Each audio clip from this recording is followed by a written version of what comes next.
Today we have Macbeth, Act 3, Scene 1. So we are in the palace.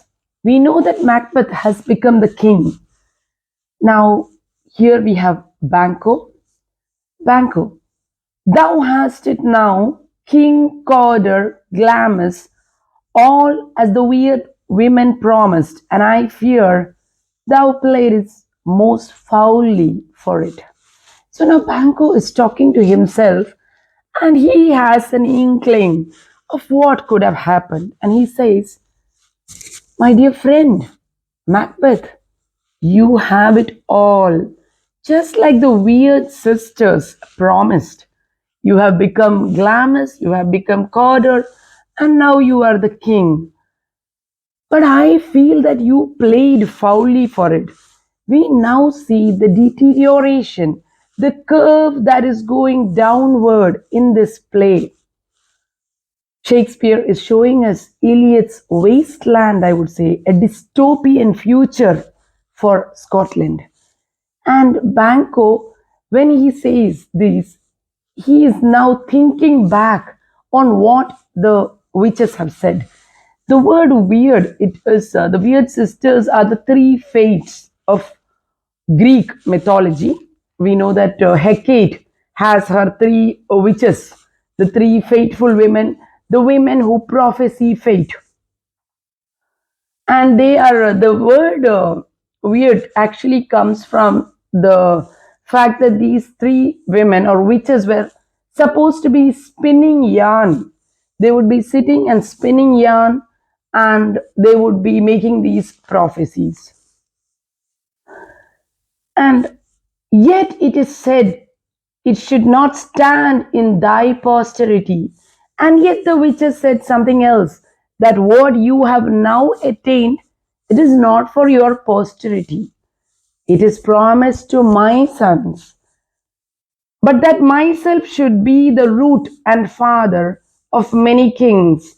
If there come truth from them, as upon thee, Macbeth, their speeches shine. Why by the verities on thee made good? May they not be my oracles as well, and set me up in hope, but hush no more. So now Banquo is feeling that if these verities, if these prophecies of the witches have come true for Macbeth, it is possible that they will come true for Banquo also. They have promised that Banquo will be the father of kings. So tomorrow, in the future, it is the sons of Banquo who will rule Scotland. And he then says, maybe that prophecy will also come true. So now we see that Shakespeare's characters are all so multi layered. Here we see Banquo is also being slightly tempted. He too is tempted by the words of the witches. But does he fall in for the temptation? No. He says, hush, no more. He tells his thoughts to go away, subside. And that too Shakespeare shows in life. There are some of us who would be tempted and they would act on that temptation. And he also shows some whom thoughts would disturb them, temptations would arise, and they would say, hush, stay back to those thoughts and temptations. And could Banquo be the foil to Macbeth? Could Banquo be the goodness that will conquer Macbeth? Let's see. Macbeth, here is our chief guest, Lady Macbeth. If he had been forgotten, it had been as a gap in our great feast, an all thing unbecoming. So now Macbeth and Lady Macbeth, they are greeting Banquo. They are telling him that you must definitely be one of the guests for our feast. Macbeth, tonight we hold a solemn supper, sir, and I request your presence. So today I am giving a banquet, I am giving a feast for everyone, and I request you to be present. And we also need to think of the circumstances. Perhaps Banquo does not have an all devouring, toxic mother figure as his wife. There is no all devouring woman next to Banquo. That is not Macbeth's excuse, but we must remember in life that whom we align with would influence us. And definitely, Banquo's moral compass is higher than Macbeth. All these points you need to remember while you prepare an essay on the character of Macbeth or Banquo. Banquo, let your highness command upon me, to which my duties are with a most indissoluble tie forever knit. You may command me, my tie to you as a king. It is indissoluble, it is unbreakable, it is forever knit to you.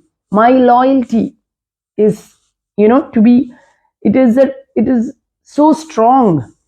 Macbeth, ride you this afternoon? Are you going this afternoon? Banquo, hey, my lord. Yes, I have some duties. I have to go. Macbeth, we should have else desired your good advice, which still hath been both grave and prosperous in this day's council, but we'll take tomorrow. Is it far you ride? Very cunningly, Macbeth prefaces his question by saying that I would love to have your counsel. I would want to wish to hear what you have to tell me, advise me on matters of the day. I need to take your advice, but unfortunately, you have to travel. Do you go far? Now, the serpent under the flowers is coming forth, the Satan is coming forth through Macbeth and asking, where are you going and how long will you be gone? Banquo, as far, my lord, as will fill up the time between this and supper. Go not my horse the better, I must become a borrower of the night. For a dark hour or twine, I need to hasten, I need to go immediately. I will be borrowing some time from the night. I shall travel into the night. And from now till supper, I need to be traveling. So unfortunately, I cannot be there present for you to, give you some counsel on this matter.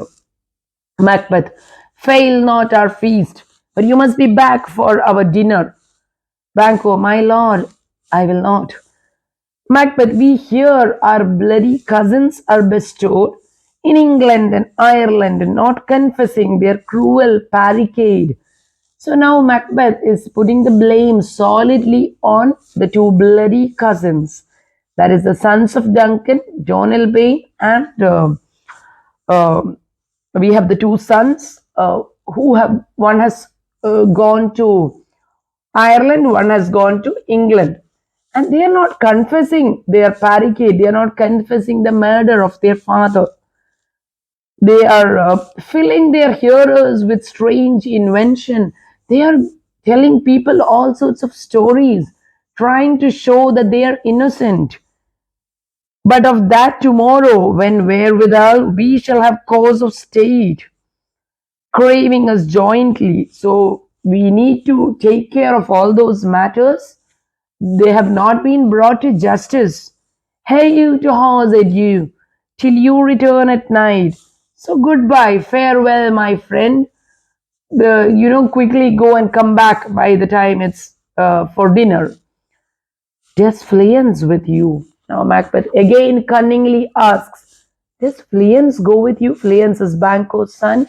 Banquo is in a very good position. He is a army commander. He's got a grown son. He has everything in the world that he could wish for now.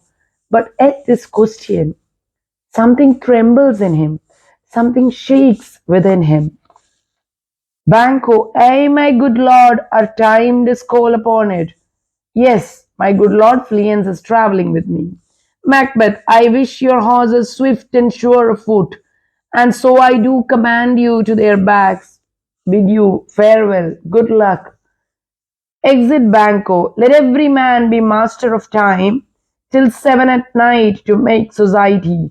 The sweeter welcome we will keep ourselves till supper time alone. While then, God be with you. Exit all but Macbeth and an attendant.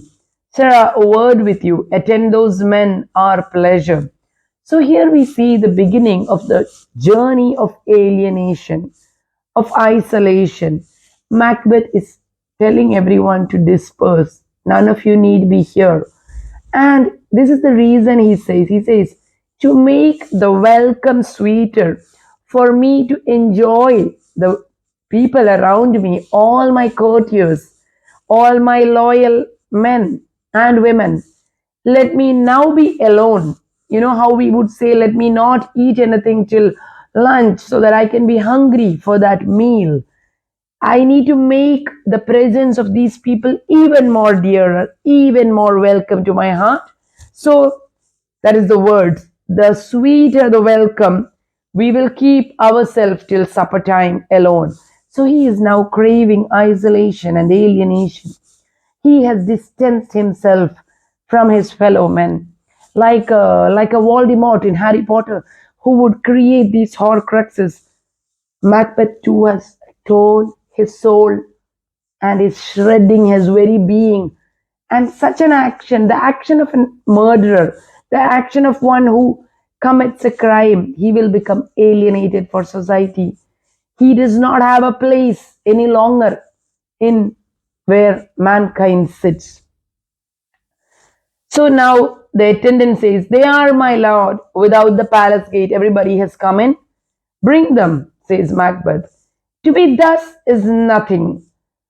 Our fears in Banquo stick deep, and in his royalty of nature reigns that which would be feared. 'Tis much he dares. Now Macbeth is starting to get scared of the very existence of Banquo, and he says, I'm getting scared of Banquo. You know, he is very daring. I know his strength. He has been fighting alongside me in many battles. I know how strong he is. If anyone will become an opponent for me, it will be him. I cannot allow him to continue. And to that dauntless temper of mind, he hath a wisdom that doth guide his valor. So now he is projecting his own thoughts on Banco. We know that Banco does not want the throne. Banco is not trying to compete with Macbeth, but Macbeth is projecting his own fears, his own insecurities onto Banco, and he says that I fear that he has a daring hand just like me, but what he has something else. He's got patience and wisdom. And what if he should come to find out my part, my role? What if he should come to question me? There is none but he whose being I do fear, and under him my genius is rebuked, as it is said, Mark Antony's was by Caesar. He chid the sisters when first they put the name of king upon me, and bade them speak to him. So, just like the story of Caesar and Mark Antony, we know that history and literature has told us that Mark Antony shone brightly, but he was a candlelight before Caesar's glory. And if Caesar is in the picture, Mark Antony can no longer be the first. He cannot be the king, the leader. And so too Macbeth, as long as Banquo lives, feels that he is in the shadow. And he says that when the witches spoke, I listened, but Banquo told them to get away. He did not give any credit to their words. He was fearless. And then when he asked them to speak, then prophet like, they hailed him father to a line of kings. Upon my head they placed a fruitless crown. So now he becomes morose. He says, we see how Macbeth is shrinking into this really Joker like, Voldemort like, a very miserable character. And he is full of spite and venom. And he says that I have got a fruitless crown. It will not be my children who will sit on the throne, whereas Banquo, by my deed, is going to be the father of kings. I cannot let it happen. And put a barren sceptre in my grip, thence to be wrenched with an unlikely hand. And no son of mine proceeding, if it be so, for Banquo's issue have I defiled my mind, for them the gracious Duncan have I murdered. Now it comes to him, the folly of his plan, the misery of it, that great Duncan, I have defiled my hands, I have assassinated him, I have torn my soul into shreds. For what? So that Banquo's sons may sit on the throne, that Banquo's sons may rule tomorrow. This is the first indication that Macbeth is not a true psychopath. He is not a true sociopath. He is not a man without remorse. And this is how Shakespeare stirs in us a, a slight, a little bit of sympathy for Macbeth, for what he could have been had he not fallen for temptation. If he were a real, true, full blown sociopath, he would no longer care. But here, he is caring about his soul when it's too late. His soul cannot be saved. He has committed a cruel murder on his guest and his king. Put rancors in the vessel of my peace only for them and mine eternal jewel given to the common enemy of man. I have given my eternal jewel. Eternal jewel is my soul, and I gave it up to Satan. I gave it up to evil. To make them kings, the seed of Banquo kings, rather than so come fate into the list and champion me to the utterance. Now I no longer care. Champion me to the utterance. Bring it on. I am going to throw caution to the winds. Now I cannot turn back. I have come so far in this journey and I have to go further. Just like every dictator, every murderer, every liar, Shakespeare shows them they have no way to go back. They cannot undo the magnanimity, the hugeness of the crime they have committed. There is no turning back. Now he must go to his evil end. The attendant, was it not yesterday we spoke together? Now he speaks to an assassin. It was so, so please your highness. Macbeth, well then now, have you considered of my speeches? I have told you that Banquo is the reason that you have come to such a stage that all your prospects have been destroyed. I have told you that you must take revenge on Banquo. Know that it was he in the times past which held you so under fortune, which you thought had been our innocent self. You had thought that I was behind your, troubles, but now you know that it is Banco. This I made good to you in our last conference, passed in probation with you. I have told you that in our last meeting, and I have proved it you with evidence. How you were born in hand, how crossed the instruments, who wrought with them and all things else that might, to half a soul and to a notion crazed, say, thus did Banco. So I've given you all this evidence, and even if you were a half crazed man, even if you were not altogether sane, even if you were a weak man, such a man too would now take revenge. Because now it is crystal clear to you that Banco is the reason that you are in such a stage at present. So, why is a king groveling? Why is a king giving evidence? We know that a king can just snap his fingers and behead someone. But why is our Macbeth no longer able to do? In all these words, in his dramatic long speeches, what do we see? We see an insecure man. We see a toxic masculinity at its best. I think this is by now a tired phrase to say in Macbeth that we have to keep going back to this toxic masculinity, to the hero who is actually a coward, an insecure man. Only an insecure man would harm one who is unarmed. Macbeth, I did so and went further, which is now our point of second meeting. Do you find your patience so profound, so predominant in your nature that you can let this go? Are you so gospel to pray for this good man and for his issue, whose heavy hand hath brought you to the grave and beggared yours forever? So don't you have any daring in you? He's just trying to goad that man. He's like, aren't you daring? Aren't you a man? It's Banco who has made you such, who has made you a beggar. Banco and his issue is a sunfluence. So please Are you like, so full of human kindness? Are you going to be preaching the gospel that you do not feel the necessity to avenge yourself? First murderer, we are men, my liege. So now the murderer is slowly, he's getting really goaded. He is being instigated, which we see today too in modern times. He is now saying, yes, we are men, my lord, we are men. We're going to fight. Macbeth. A in the catalogue ye go for men, as hounds and greyhounds, mongrel spaniels, curs, slows, water rugs, and demi-wolves are called all by the name of dogs. The valued file distinguishes the swift, the slow, the subtle, the housekeeper, the hunter, everyone. He says, hey, you're men, that's true.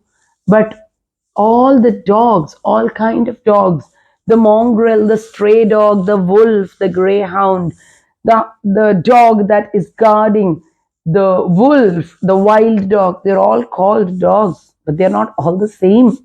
Some are slow, some are subtle, some are ferocious, some are bold and brave. What are you? What kind of man are you? See how he keeps, just like his wife was goading him, he is now goading the murderer. And in this, we also see that what kind of man is Macbeth? This is something we have to keep on pondering through this play. According to the gift which bounteous nature hath in him closed, whereby he does receive particular edition from the bill that writes them all alike, and so of men. Nature has given to each of these creatures, though they are all called men or all called dogs, nature has distinguished them with various capabilities and abilities to make them different from the rest, to make them stand apart, to make them the best of that creation. So, do you have it in you? That writes them all alike, and so of men. Now, if you have a station in the file, not in the worst rank of manhood, say it, and I will put that business in your bosoms, whose executions takes your enemy off, grapples you to the heart, and love of us who were our health but sickly in his life, which in his death were perfect. So now he is really making them incensed. He says, tell me once and for all, are you man enough to do this deed? The love for me, the loyalty to your king, and the desire to avenge yourselves as a man. Do you have it? The second murderer, I am one, my liege, whom the wild blows and buffets of the world have so incensed that I am reckless what I do to spite the world. I am in such a position, I have nothing to lose. My dear king, my liege, I am going to definitely commit murder. I am going to, take revenge on Bangkok. First murderer, and I another, so weary with disasters, tugged with fortune that I would set my lie on any chance to mend it or be rid of it. I too am desperate. I too am ready to take any action. This is my last chance to redeem myself. I too am, really cursed with ill fortune. So, see how Macbeth has very wisely chosen two really desperate characters. Macbeth, both of you know Banquo was your enemy, both murderers, true, my lord. Macbeth, so is he mine, and in such bloody distance that every minute of his being thrusts against my nearest of life, and though I thought with barefaced power sweep him from my sight, and bid my will avouch it, yet I must not. He is a canker in my life too. I too have to, get rid of him. And I could easily do it being the king, but I cannot take such an action now. So now he's giving very political reasons, just like the politicians of the day of today also. He is giving the reason that, it would cause a lot of dialogue between various people, various gentlemen, the courtiers, and yet I must not, for certain friends that are both his and mine, whose loves I may not drop. So today too we see this in this world. And that is why Shakespeare's stories live on. We see two countries are fighting, or they would have friends of friends, and they cannot disappoint, or they cannot afford to pick a fight with a certain other country or a certain government. Same way, Macbeth cannot afford to make enemies among other lords who are good friends to Banquo. So Banquo must be killed silently. He must be murdered, and nobody must be the better for it. That I to your assistance do make love, masking the business from the common eye for sundry weighty reasons. So, for very heavy and political reasons, I will have to, literally, I will have to cry when he dies. I need to be standing on a very diplomatic position because we have common friends who are very strong. Second murderer, we shall, my lord, perform what you command us. First murderer, though our lives are in danger. Macbeth,